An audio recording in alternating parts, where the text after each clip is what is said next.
Hi everyone, কেমন আছো তোমরা সবাই? তো আমি আমার এই চ্যানেলটাতে বেসিক্যালি হচ্ছে মিনি ব্লগ শেয়ার করি। তো আজকে ভাবলাম চলো তোমাদের সাথে একটা লং ভিডিও শেয়ার করি। গুড মর্নিং, এখন ঘড়িতে বাজে 8:30টার মতো।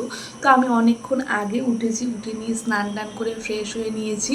আর আজকে হচ্ছে সানডে কি ব্রেকফাস্ট বানাবো তোমাদের সাথে পুরোটাই শেয়ার করব। আর আজকে সকাল থেকে রাত্রি পর্যন্ত আমি কি করছি, মানে পুরো দিনটায় আমি কি করছি সেটাই তোমাদের সাথে তুলে ধরার চেষ্টা করব।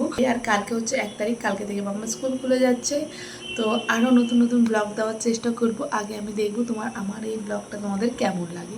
চলো আজকে দিনটা শুরু করা যাক। দুদিন ধরে ঝড় বৃষ্টি হওয়ার কারণে ওয়েদারটা একটু ঠান্ডা ছিল। আজকে দেখো সকাল সকাল আবার সেই রৌদ্র উঠে গেছে। ওই নিচে গাছটা দেখো ঝড়ের জন্য হচ্ছে ভেঙে পড়েছিল। আর ওকে দেখো, ও সারাদিন ঘুরে বেড়াচ্ছে, ও নিজের মতো খেলা করছে এখানে ভেতরে।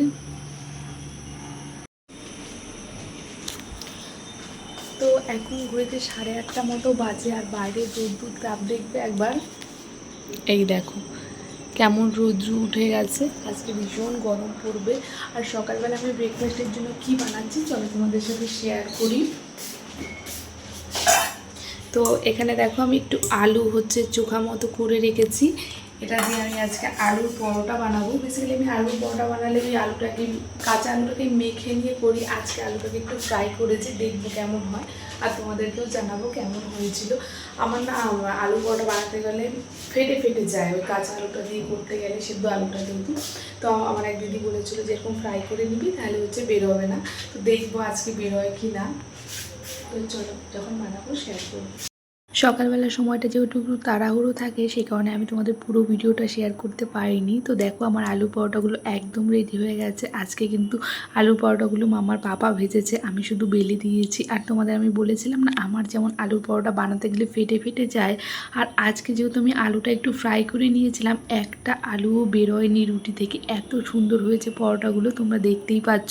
আর আজকে আলুর পরোটাটা মাম্মাও খেয়েছে, ওরও খুব ভালো লেগেছিল। ও ঘুম থেকে উঠেই দেখেছে আজকে আলুর পরোটা করেছি, তো সেটাও খেয়ে নিয়েছে। আমি আর মাম্মা দুজনে শেয়ার করে খেয়েছি।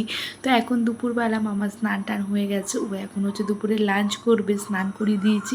ও এখন বসে একটু টিভি দেখছিল, আমি সেটা। এখন দুপুর 1:30 মতো বাজে, আমার রান্না বান্না সব কমপ্লিট হয়ে গেছে, মামার খাওয়াও কমপ্লিট হয়ে গেছে। অ্যাকচুয়ালি অনেকদিন থেকে ব্লগ করি না, তো মানে মাঝে মাঝে ভুলেই যাচ্ছে ভিডিও ক্লিপ নিতে। তো চলো তোমাদের বলি আজকে কি রান্না করেছি, চলো দেখাই কি রান্না করেছি। তো আজকে প্রথমেই করেছিলাম চিকেন। আজকে যেহেতু সানডে, তো সানডে প্রায় দিনই আমাদের ঘরে চিকেন হয়, আর মাম্মা চিকেন খেতে ভালোবাসে। আর এখানে আছে লাউ ঘন্ট, মানে চাল কুমড়ো ঘন্ট, আর এদিকে করেছিলাম হচ্ছে চাটনি। তো এটাই আজকে আমি দুপুরে। তার সঙ্গে খাওয়ার সময় একটু পাঁপড় ভাজা করে নেবো। আজকে একদম সিম্পল মেনু, গরমের মধ্যে না হাউজ যাবে, একদমই খেতে ইচ্ছে করে না। তারপর হচ্ছে আমরা এসে একটু দুপুরবেলা ঘুমাবো। আজকে যেহেতু সানডে, তো এটাই আমাদের রুটিন। আর কালকে থেকে তো মাম্মা স্কুল খুলে যাচ্ছে, ওকে এখন মানে পড়াতেও বসাতে হবে। কালকে থেকে যেহেতু মাম্মা স্কুল খুলে যাচ্ছে, তো এদিকে আমি ওর স্কুলের ব্যাগটা গুছিয়ে রাখছিলাম। বইপত্রগুলো রাতের বেলা একবারে পড়াশোনা করে ঢোকাবো। তবে এই যে পেন্সিল বক্স, তারপর হচ্ছে কালার, আর যা সব প্রজেক্টের জিনিসগুলো ছিল সবগুলো এখনই ঢুকিয়ে রাখবো, নয়তো পুরো ভুলে যাব।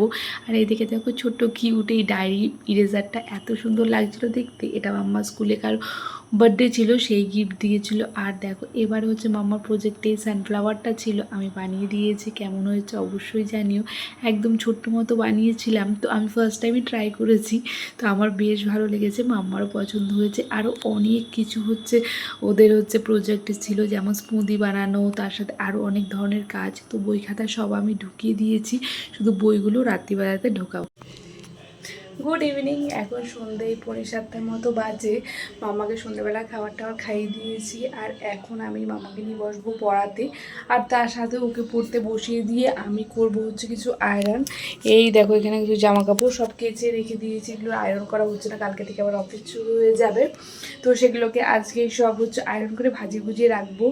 তো চলো সেই সব কাজগুলো করি, আবার তোমাদের সাথে পরে কথা হচ্ছে। আর হচ্ছে মামার পাপা গেছে দোকানে ফুচকা আনতে। তো আমাকে বলছিল ফুচকা খাবে নাকি, আর ফুচকা খেতে কার না ভালো লাগে বলো। ও আনতে গেছে, নিয়ে আসলে একসাথে হচ্ছে খাবো। দোকানে যে খাওয়ার কথা ছিল, তবে আমার আর গরমের মধ্যে যেতে ইচ্ছে করছে না, বললাম নিয়ে আসো বাড়িতে। তো চলো ও নিয়ে আসুক, আমি ততক্ষণ এই কাজগুলো করতে থাকি। দেখো আমরা রিসেন্ট গেছিলাম মন্দারমণি, আর সেখান থেকে মাম্মা কত শেল কুড়িয়ে নিয়ে এসছে। এই দেখো দেখবে এবার কি লাগিয়ে দিয়েছে, ক্লে লাগিয়ে দিয়েছে, আর এই দেখো সাজিয়েছে ভীষণ সুন্দর সুন্দর শেলগুলো। এই যে এখানে দেখো এই শেলটা আমার সব থেকে ভালো লেগেছে। এই শেলটা, এটা না কোনো পেন্ডেন্ট বানানো যাবে এটা দিয়ে। আমি ভেবেছি কিছু একটা বানাবো এই শেলগুলো দিয়ে।